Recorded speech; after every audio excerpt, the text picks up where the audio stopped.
अस्सलाम वालेकुम। Previous class में हमने एक छोटी सी एनिमेशन बनाई है for the purpose to make you understand के मतलब हम आफ्टर इफेक्ट्स के साथ क्या कर सकते हैं और कैसे सिंपल चीज़ों को यूटिलाइज़ करके हम क्या बना सकते हैं। इस क्लास में हम बेसिक स्टार्ट करते हैं आफ्टर इफेक्ट्स के इंटरफेस से। आफ्टर इफेक्ट्स का इंटरफेस क्या है, इसमें हम क्या क्या चीज़ें यूटिलाइज़ कर सकते हैं, कैसे मैक पे और विंडोज़ पे हम इसको यूज़ कर सकते हैं।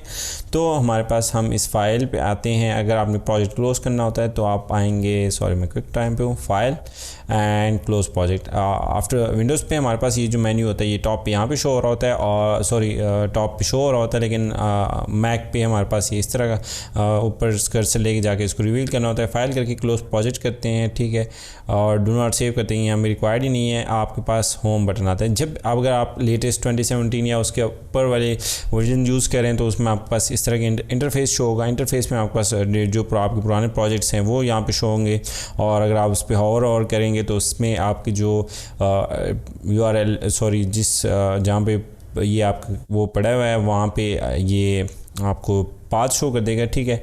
इसके बाद हमारे पास है होम और लर्न पे कुछ अभी लेटेस्ट वर्जन में ये लोग टिप्स वगैरह शेयर करते हैं जहाँ से ट्यूटोरियल वगैरह ये चीज़ें करते हैं। और साथ ही आप ओपन भी प्रोजेक्ट कर सकते हैं अगर आप किसी प्रीवियस प्रोजेक्ट को ओपन करना चाहते हैं या न्यू प्रोजेक्ट पे जाना चाहते हैं, ठीक है। बाकी ऑलमोस्ट सजेशन है, यहाँ पे आपका अकाउंट लॉगिन है तो हम न्यू प्रोजेक्ट पे जाते हैं। तो ये हमारा न्यू प्रोजेक्ट ओपन हो गया। प्रोजेक्ट का नाम ऑन टाइटल प्रोजेक्ट है, ठीक है। तो ये जब हम सेव करेंगे तो वहाँ पे हम प्रोजेक्ट का नाम देंगे इसे। ये मैंने एक प्लगइन इंस्टॉल किया है, इस वजह से यहाँ पे शो हो रहा है, तो मैं इसको हाइड कर देता हूँ। यहाँ से आप किसी भी पैनल को क्लोज़ करते हैं, कहीं भी ये 3 डॉट्स जो यहाँ पे शो होते हैं तो यहाँ पे आप उसको क्लोज़ कर सकते हैं। तो ये हमारे पास आफ्टर इफेक्ट्स का इंटरफेस है। न्यू कंपोजिशन आप यहाँ से भी क्रिएट कर सकते हैं और यहाँ से भी क्रिएट कर सकते हैं। यहाँ पे ये आपके पास सेटिंग आती है जिसमें प्रीसेट यूज़ आपने बाय डिफ़ॉल्ट हम मोस्टली यूज़ करते हैं 1920x1080 और 30 फ्रेम्स पर सेकंड, जो कि वीडियो के पर्सपेक्टिव में 29.97 है, ठीक है। अब मैं इसको नेम करता हूँ इंटरफेस के नाम से, और ये हमारे पास कंपोजिशन बन गया। ये कंपोजिशन असल में ट्रांसपेरेंट है, लेकिन यहाँ पे ये टॉगल, अच्छा इसके बाद में डिस्कस करते हैं। टॉप से शुरू करते हैं। टॉप में हमारे पास है फाइल। इस फाइल के रिलेटेड जो भी आपके पास चीज़ें, new, open project, close project, save, increment and save, import करना चाहते हैं आप डिफरेंट चीज़ों को, उसके लिए एक्सपोर्ट करना चाहते हैं इस प्रोजेक्ट को वीडियो और किसी भी और फॉर्मेट में, तो यहाँ से हम कर सकते हैं। डिपेंडेंसीज, जब भी आप कोई टेम्पलेट बनाते हैं उसकी डिफरेंट फाइल्स डिफरेंट जगह पर पड़ी होती हैं, तो आप क्या करते हैं, डिपेंडेंसी पे आते हैं, कलेक्ट फाइल्स करते हैं। वो हर प्रोजेक्ट को उठा के फुटेज फाइल में डाल देते हैं। अगर आपने कभी आफ्टर इफेक्ट्स का टेम्पलेट एडिट किया हो तो उसमें एक फुटेज का फोल्डर होता है, तो वो वहाँ से क्रिएट होता है। उसके बाद स्क्रिप्ट आप इंस्टॉल कर सकते हैं आफ्टर इफेक्ट्स में हेल्प करने के लिए। ये हम बाद में स्टडी करेंगे। प्रोजेक्ट सेटिंग में जिस तरह हम इस प्रोजेक्ट के लिए आप कौन से प्रोजेक्ट सेटिंग्स को यूज़ करना चाह रहे हैं, हम डिटेल में नहीं जाएंगे। बेसिक में हमारे पास सिलेक्शन टूल है। सिलेक्शन टूल जिस तरह फोटोशॉप में हम कोई भी चीज़ सेलेक्ट करते हैं और उससे हम मूव करते हैं, वो है। हमारे पास फिर शेप टूल मेन्यू है जिसमें रेक्टेंगल, राउंड, सारे ऑप्शन आ जाते हैं। जब हम यहाँ पे ड्रॉ करते हैं तो ये हमारे पास एक लेयर क्रिएट कर लेता है। ये हमारे पास वर्किंग एरिया है जहाँ पे हम वर्क करते हैं। यहाँ पे हमारे पास टाइमलाइन शो हो रही होती है और इस कर्सर, इस पॉइंटर पे हम डिसाइड करते हैं इस एक्शन पे हमने क्या एक्शन लेना है, ठीक है। ये हमारे पास लेयर्स हैं। लेयर्स में हम क्या करते हैं कि यहाँ पे हम डिफरेंट फाइल्स, इसमें जो की फ्रेम्स हो, इस पर जो एनिमेशन अप्लाई करते हैं वो यहाँ पे पड़ी होती हैं। अब आप फॉर एग्जांपल हमने यहाँ पे कोई इमेज वगैरह इंपोर्ट करनी हो या यहाँ पे हमारे पास प्रोजेक्ट फाइल्स पड़ी होती हैं, प्रोजेक्ट फाइल्स, और जब इस फाइल पे आप क्लिक करते हैं उसकी डिटेल्स यहाँ पे शो होती हैं, कितने फ्रेम्स पर सेकंड है, क्या इसकी रेशो है, और डिफरेंट डिटेल्स जो कि आपको हेल्प आउट करती है कि ये इस फाइल में अंदर है क्या, अगर आप उसको यूज़ करना चाहते हैं। तो अगर यहाँ पे आपने कोई इमेज वगैरह लाना हो तो आप राइट क्लिक करके यहाँ पे न्यू कंपोजिशन, न्यू फोल्डर, ये चीज़ें कर सकते हैं। फिर इंपोर्ट से आप फाइल पे जा सकते हैं और फाइल पे जाके आपके पास मेन्यू ओपन होगा जहाँ पे आप फॉर एग्जांपल मैं कोई भी एक एनिमेशन इंपोर्ट करता हूँ, तो ये हमारे पास एनिमेशन इंपोर्ट हो गया और ये इसके जिफ, ये इसका नाम है और इसके ये साइज़ है और ये 33.33 FPS पे ये प्ले हो रहा है और मिलियंस ऑफ कलर्स जो इसके कोडेड के जो कलर वो यूज़ हुआ है वो है, ठीक है।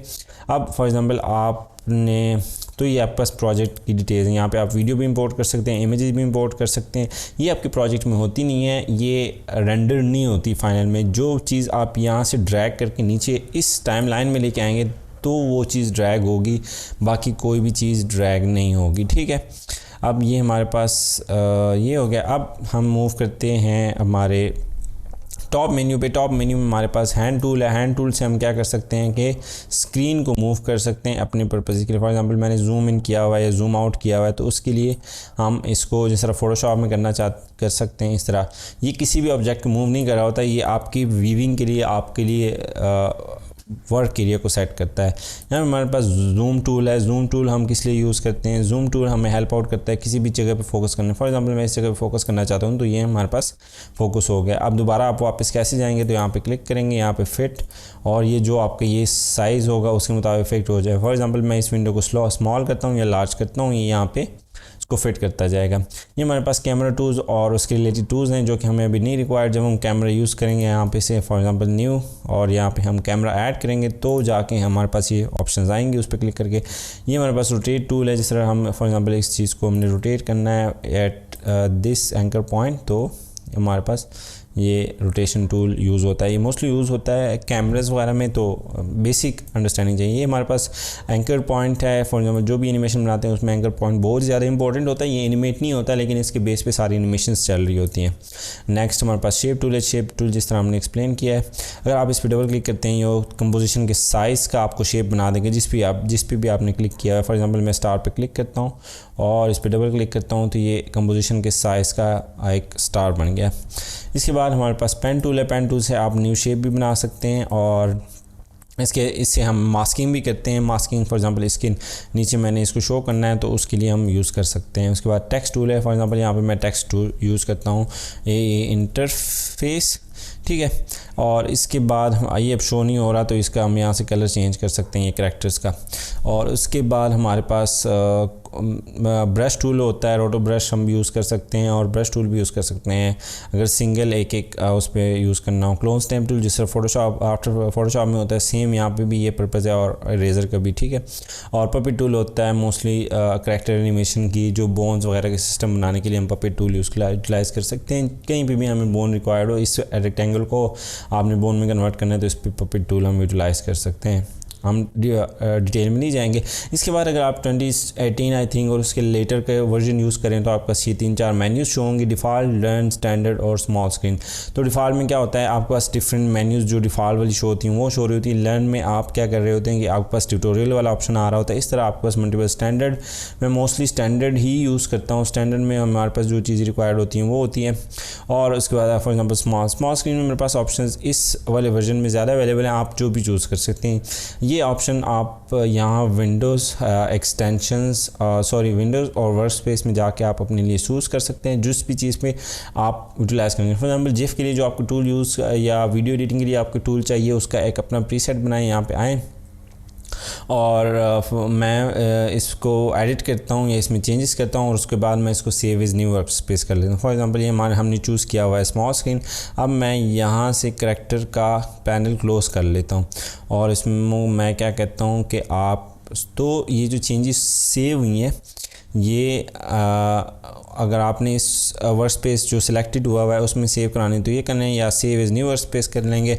इसको मैं कहता हूँ कि ये हमने ट्यूटोरियल्स के लिए जो हमें चाहिए डिटेल्स, उसके लिए हम बनाते हैं। अब यहाँ पे हमारे पास टेक्स्ट का ऑप्शन घूम गया, जो तो हम विंडो करैक्टर के नाम से है हमारे पास, ठीक है। और ये आपके पास मेन्यू आ जाएगा। इस तरह कोई भी विंडो यहाँ पे जो आपके पास मिसिंग है, तो आप विंडो में आके उसको इनेबल कर सकते हैं, ठीक है। ये हमारे पास कंपोजिशन, और इसके साथ अगर आप इफ़ेक्ट्स कंट्रोल जो आप इफ़ेक्ट्स अप्लाई कर रहे हैं यहाँ पे, ये जो है ना इफ़ेक्ट्स एंड प्रीसेट, ये इसके लिए जो आप इफ़ेक्ट्स यूज़ कर रहे होंगे, ठीक है। और जो हमारे पास अगर फॉर एग्ज़ाम्पल हम इस पर कोई इफ़ेक्ट अप्लाई करते हैं किसी भी लेयर पे, ठीक है, तो उसको जब हम एडिट करेंगे तो यहाँ पे इफ़ेक्ट्स कंट्रोल का वो ऑप्शन आता है हमारे पास। इसके बाद हमारे पास है ये लेफ़्ट साइड की जो हमारे पास प्रोजेक्ट मेन्यू है, उसके लिए ये ऑप्शन है लेयर्स। ये जो यहाँ पे हमारे पास ये टॉप पे शो हो रहा है उसके लिए है, और प्रोजेक्ट रेंडर कीव और इस टाइप की चीज़ें हैं। आगे हमारे पास कुछ स्क्रिप्ट्स आ जाती हैं जो कि आपको हेल्प आउट करती हैं आपके प्रोजेक्ट्स में। और यहाँ पे हमारे पास एक्सटेंशन आपको हेल्प करती हैं डिफरेंट चीज़ों में, जो कि आफ्टर इफेक्ट्स में एक टूल है जिसको ईजी बनाने के लिए। लेकिन एक्सटेंशन हम यहाँ पे स्टडी नहीं करेंगे, हम हर चीज़ बेसिक से यूटिलाइज़ करेंगे और प्रो लेवल पे जाके हम एक्सटेंशन यूज़ करेंगे। ये आपको समझ आ गई। टॉप हमने एक्सप्लेन कर लिया, प्रोजेक्ट भी एक्सप्लेन कर लिया। यहाँ पे लेयरिंग है, लेयरिंग के साथ अगर आप मल्टीपल कॉम्पोजिशंस को ओपन करना चाहते हैं तो यहाँ पर मेरे पास मल्टीपल कॉम्पोजिशंस हैं। और अगर फॉर एग्ज़ाम्पल मैं चाहता हूँ कि ये जो मेरे पास यहाँ पे चेंजेस हैं, ये चेंजेस वाला जो है ये यहाँ पे शो हो हमारे पास। अब मैंने इसमें चेंजेस करनी है तो इस कंपोजिशन में आके, लेकिन वहाँ पे कैसे शो हो रही है, तो हम क्या करते हैं कि ये जो हमारे पास प्रीव्यू एरिया, इसको आप एक को लॉक करेंगे और इस पर डबल क्लिक करेंगे तो मैंने गलत, जो मैं ए इंटरफेस पे जाऊंगा और उसको लॉक करूंगा तो ये इस कंपोजिशन के साथ लॉक हो जाएगा।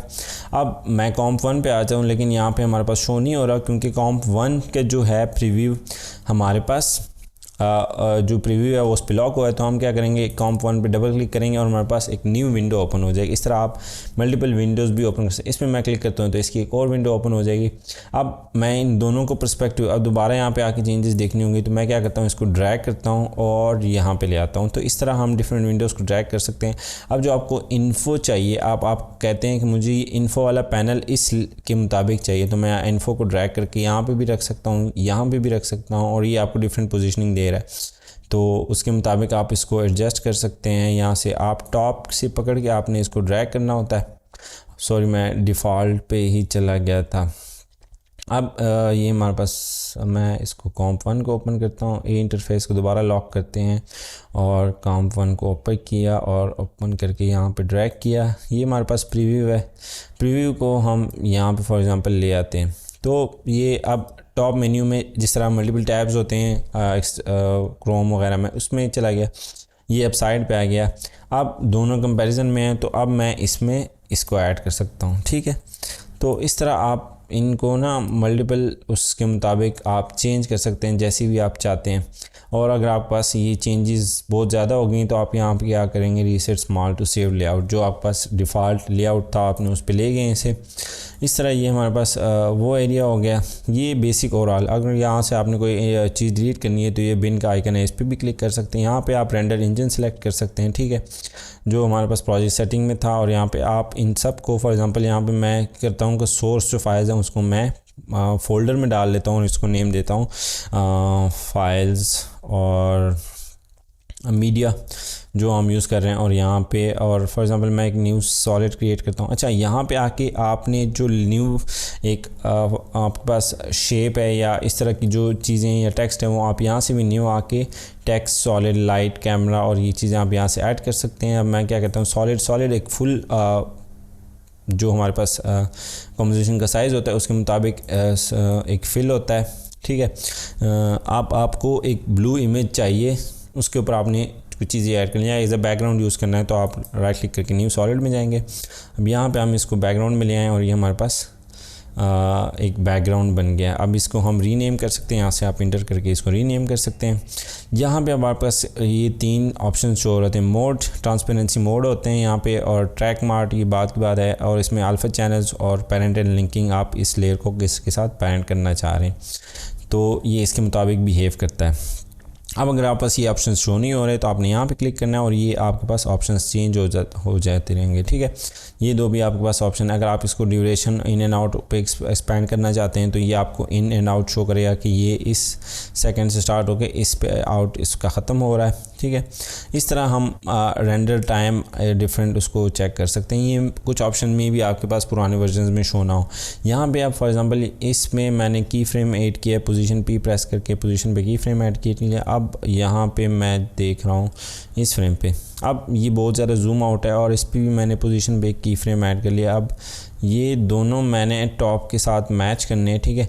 तो ये मुझे ये जूम आउट करना होगा, जूम का ऑप्शन है नहीं तो यहाँ पे आप क्लिक करके इसको जूम कर सकते हैं, या कीबोर्ड के कर्सर से भी आप अल्ट प्रेस करके, आई थिंक या तो अल्ट प्रेस करके कीबोर्ड के कर्सर को मूव कर, सॉरी जो आपके कीबोर्ड का माउस का जो राउंड वो होता है, भैया मैं नाम भूल गया हूँ, सॉरी, उसको आप मूव करके आप उसको मैच कर सकते हैं। आप एग्जैक्ट फ्रेम पे ले आएँ और अगर आप फॉर एग्जांपल एग्जैक्ट उसको पकड़े रखें और मूव करें तो आपको बताता भी है कि आप अभी किस फ्रेम से इसको मूव कर रहे हैं, ठीक है। तो ये हमारे पास डिफरेंट ऑप्शन है। यहाँ से आप जब जूम इन है तो यहाँ से डिफरेंट उसमें पोजीशन में जा सकते हैं, और अगर आप जूम आउट दोबारा करना चाह रहे हैं तो यहाँ से भी कर सकते हैं। तो ये ओवरऑल ये जो होता है ये वर्क एरिया के लिए होता है। फॉर एग्जांपल मैंने एन कर लिया, अब जी जूम आउट करूँगा ना, हाँ ठीक है, ये पूरे कंपोजिशन के लिए, लेकिन हमारे पास यहाँ पे शो हो रहा है कि हम कौन सी उस पे हैं। सेम यहाँ पे आपके पास डिफरेंट पैनल्स आते हैं, आप जिस पे उस क्लिक करेंगे तो उस पर उसके मुताबिक वो ओपन हो जाएंगे, ठीक है। यहाँ पे टेक्स्ट और इस तरह के इफेक्ट्स, और इस तरह दोबारा क्लिक करेंगे तो ये चीज़ जो डबल क्लिक करेंगे तो ये बिग ओपन हो जाएगी। कीबोर्ड के 1 के साथ वाला जो बटन है वो प्रेस करेंगे, इस तरह का इसका आइकन है, तो इसका मुझे नाम नहीं आता, तो ये आप प्रेस करेंगे तो ये दोबारा आपके पास ये हाइड हो जाएगा, और इस तरह आप इनको चेंज कर सकते हैं। यहाँ पे आपके पास डिफरेंट डिटेल्स शो हो रही हैं, ये आपका प्रीव्यू एरिया है। अच्छा, यहाँ पे जब आप कोई भी वो सिलेक्ट करते हैं तो उसके मुताबिक यहाँ पे उसके ऑप्शंस चेंज होते हैं, जिस तरह इलस्ट्रेटर और फोटोशॉप में यूनिवर्स होता है। फॉर एग्जांपल शेप का कलर है तो आप यहाँ से चेंज करेंगे, और टेक्स्ट का कलर है तो वो आपने यहाँ से उसका कलर चेंज नहीं होता, वो आपने जाके करैक्टर में चेंज करना होता है यहाँ से। अब फॉर एग्जांपल यहाँ पे हमारे पास ऑप्शन ही शो नहीं हो रहा, और यहाँ पे शेप के लिए हमारे पास यहाँ ऑप्शन शो हो रहा है। अब मैं इसका कलर चेंज करूँगा तो हमारे पास शेप का कलर चेंज नहीं होगा। ये कुछ बहुत ही बेसिक वो हैं, ठीक है, उसके आफ्टर इफेक्ट्स के लिए जो हम यूटिलाइज़ कर सकते हैं अपने एडवांटेज के लिए। ये ऑलमोस्ट हमने इंटरफेस को कवर कर लिया है, तो नेक्स्ट लेसन में हम प्रॉपर स्टार्ट करेंगे की फ्रेमिंग को, और आपको प्रैक्टिस करवाएंगे प्रोजेक्ट फाइल को। सो कीप वाचिंग है। और ट्यूटोरियल के लिए एक बहुत ही अच्छी टिप है, अगर आप इसको 1.2 या 1.5x पे देखेंगे और एक दफ़ा देख के आपने उसको दोबारा रिवाइज़ करना है या मेन पॉइंट नोट करें, नोट तो नहीं करें लेकिन आप साथ साथ प्रैक्टिस करते रहें। मोबाइल पे देखें या आप एक और स्क्रीन पे देखें और उसके साथ साथ पास करके प्रैक्टिस करते रहें, तो ये बेस्ट प्रैक्टिस है। और अगर आप ज़्यादा बोर हो रहे हैं और कहाँ जहाँ पे ऑडियो ज़्यादा है तो आप वहाँ पे 1.5x कर लें, ताकि आप जल्दी जल्दी उसको कवर कर सकें, इससे पहले कि आप बोर हों और आप उसको कंप्लीट कर लें। हमारे पास इंटरफेस वाली क्लास थी, उसमें मैं एक चीज़ भूल गया था। तो एडिट पे आप जाएंगे आएंगे उसमें क्या कहते हैं, विंडोज़ में आपके पास एडिट में ऑप्शन आ रहा होता, सॉरी मैं क्विक टाइम में सेटिंग में हूँ, तो विंडोज़ में आपके पास एडिट पे ऑप्शन आ रहा होगा यहाँ पे प्रेफरेंसेस का, और मैक में है ये यहाँ पे आफ्टर इफेक्ट्स प्रेफरेंसेस, और हम जनरल में जाते हैं तो यहाँ से हम डिस्प्ले चेंज कर सकते हैं, प्रीव्यू चेंज करते हैं, जनरल सेटिंग्स चेंज करते हैं। फॉर एग्जांपल बेजियर कर्व की सेटिंग जो होती है वो यहाँ पे है हमारे पास, और स्पेशल इंटरपोलेशन टू लीनियर, जिस तरह हम बेजियर कर्व को ऊपर उस टेक्स्ट टूल से यूज़ करते थे उसके बेस पे चेंज करते थे, तो वो भी हम यहाँ से कर सकते हैं। और नेक्स्ट हमारे पास centre anchor point, use centre anchor point in new shape layer, तो शेप लेयर में जो भी आप बना रहे हैं उसमें एंकर पॉइंट ऑटोमेटिकली सेंटर हो जाएगा उसके मुताबिक, ठीक है। ये हम चेंज करते हैं। अपेयरेंस में आप आए थे, फॉर एग्जांपल आपने इसकी ब्राइटनेस चेंज करनी है तो ये ब्राइटनेस इसकी चेंज होती है। मोस्टली लोग डार्क कलर यूज़ करते हैं, तो ये डार्क कलर है इसके साथ। अब हाईलाइट जो हमारा जो एरिया क्लिक होता है और उसको हाईलाइट आपने कैसे करना है, और इंटरेक्टिविटी कलर क्या है बस, ठीक है। तो ये आप डिफरेंट सेटिंग चेंज करते हैं, इसको इतना लोग छेड़ने। बाकी आपका इंस्टॉल रैम और RAM reserve for other application, अब जो हमारे पास फॉर एग्जांपल मेरे पास 16 GB रैम है, तो आपने बाकी सिस्टम के लिए कितनी रैम देनी है और इस आफ्टर इफेक्ट्स के लिए कितनी रखनी है, ठीक है। तो ये जितनी ज़्यादा होगी इतना अच्छा परफॉर्म करेगी आपके पास। और reduce cache size in system में जान लो मेरी, अगर आपका सिस्टम थोड़ा स्लो है तो चेक ऑन कर लें, मेरे पास मेमोरी ज़्यादा है तो मैं इसलिए नहीं कर रहा। और यहाँ पे स्क्रिप्टिंग एंड एक्सपीरियंस, तो अगर आप आगे जाके हम कोड वगैरह लिखेंगे ये उसके लिए यूज़ होता है। तो ये मोस्टली आप आउटपुट किस टाइप की करना चाहते हैं, define file name and folder और इस टाइप की ये सेटिंग्स यहाँ पे हमारे पास अवेलेबल होती हैं।